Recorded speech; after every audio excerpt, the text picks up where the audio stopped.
Donc le TL90 qui a eu un petit souci. Salut, aujourd'hui on se retrouve pour l'entretien du Kubota. Donc comme vous pouvez le constater, déjà on va passer un coup de souffleur et ensuite il y aura la régénération des filtres à faire. C'est parti pour la vidéo. Comme vous pouvez le constater, voici les petites alertes qui s'activent quand il faut faire la régénération du filtre à particules. Et pour vous expliquer, le tracteur bip, donc il est important de faire ça. C'est parti pour un peu de soufflage.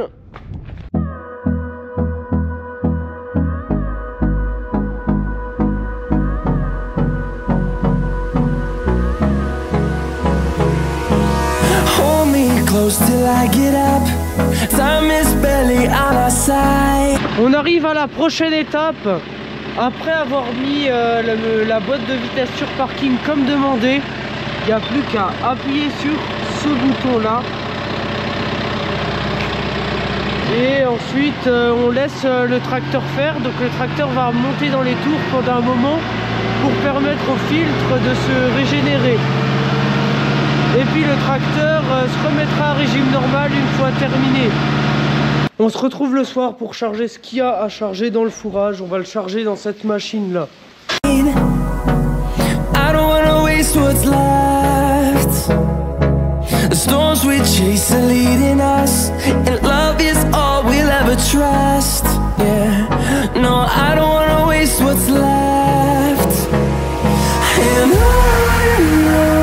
Ensuite on apporte la nourriture au génisse. Tout simplement c'est pour pouvoir revaloriser la ration et que la ration soit complètement assimilée et qu'il y ait moins de gâchis. We'll go. Aujourd'hui, nouveau travail. Et le nouveau travail, ça va être s'occuper de ce tracteur, donc le TL90, qui a eu un petit souci, une panne sèche. Donc rien de grave, c'est juste qu'il n'y a plus de carburant dans la réserve. Donc première étape, nous avons commencé par re-remplir de carburant avec ces jerrycans. Puis ensuite, nous avons pompé avec cette pompe qui est juste là pour réinjecter le carburant. Le tracteur, comme vous le verrez sur ces images, n'a toujours pas voulu redémarrer.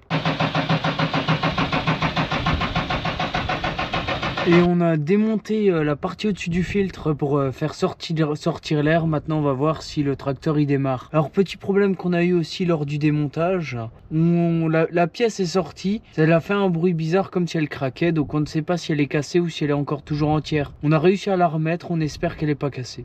Finalement nous avons réussi à redémarrer le TL. Donc pour vous expliquer assez simplement, nous avons dû ouvrir les injecteurs du tracteur pour dégager l'air.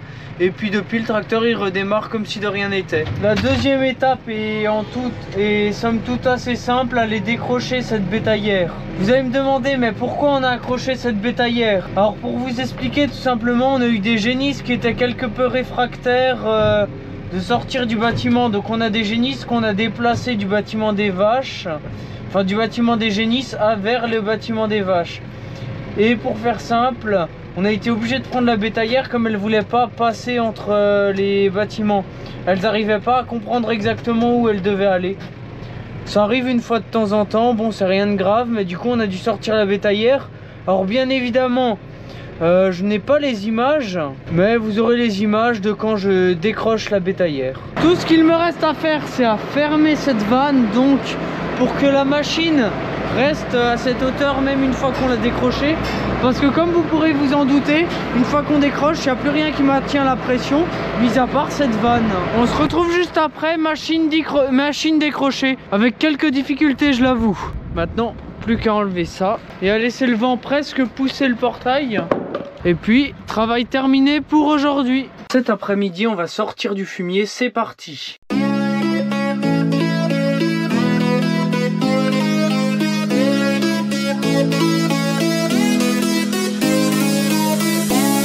Regardez-moi ça, première benne en cours de vidage. Enfin je sais même pas si ça se dit vidage, je ne crois pas même. Pour vous faire simple, donc là je viens de vous faire un accéléré où je chargeais la benne. Et là je vous montre, je la décharge. Alors je sais que là pour une fois on n'a pas le tracteur habituel. On a le T6 avec la benne. C'est parce que le Fent on l'avait accroché à une autre machine et on voulait pas exprès le décrocher, sachant qu'on allait resservir la machine. Enfin bref, au moins ça a le mérite de changer les habitudes. Et bon, pour dire, le T6 va à peu près aussi bien que le Fent. La seule différence, c'est vraiment le confort. Enfin bref, et pour ceux qui se demandent, là on apporte du fumier. Donc pourquoi on fait ça? Pour après l'épandre. On fera appel à un entrepreneur qui vient épandre chez nous, et ça permet d'avoir de l'humus, donc à faire que le sol ne soit riche, pour que par la suite on puisse pouvoir semer des cultures, etc.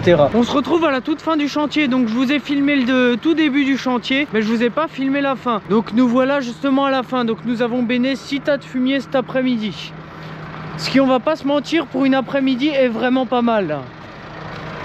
Enfin bref, sur ce, je vous envoie un autre jour. Petit aparté de fin de vidéo. Alors pour vous annoncer qu'il y a une vidéo qui a été prête, donc la vidéo de la semaine prochaine, donc la vidéo du 25 janvier sera une vidéo spéciale et une vidéo plus courte.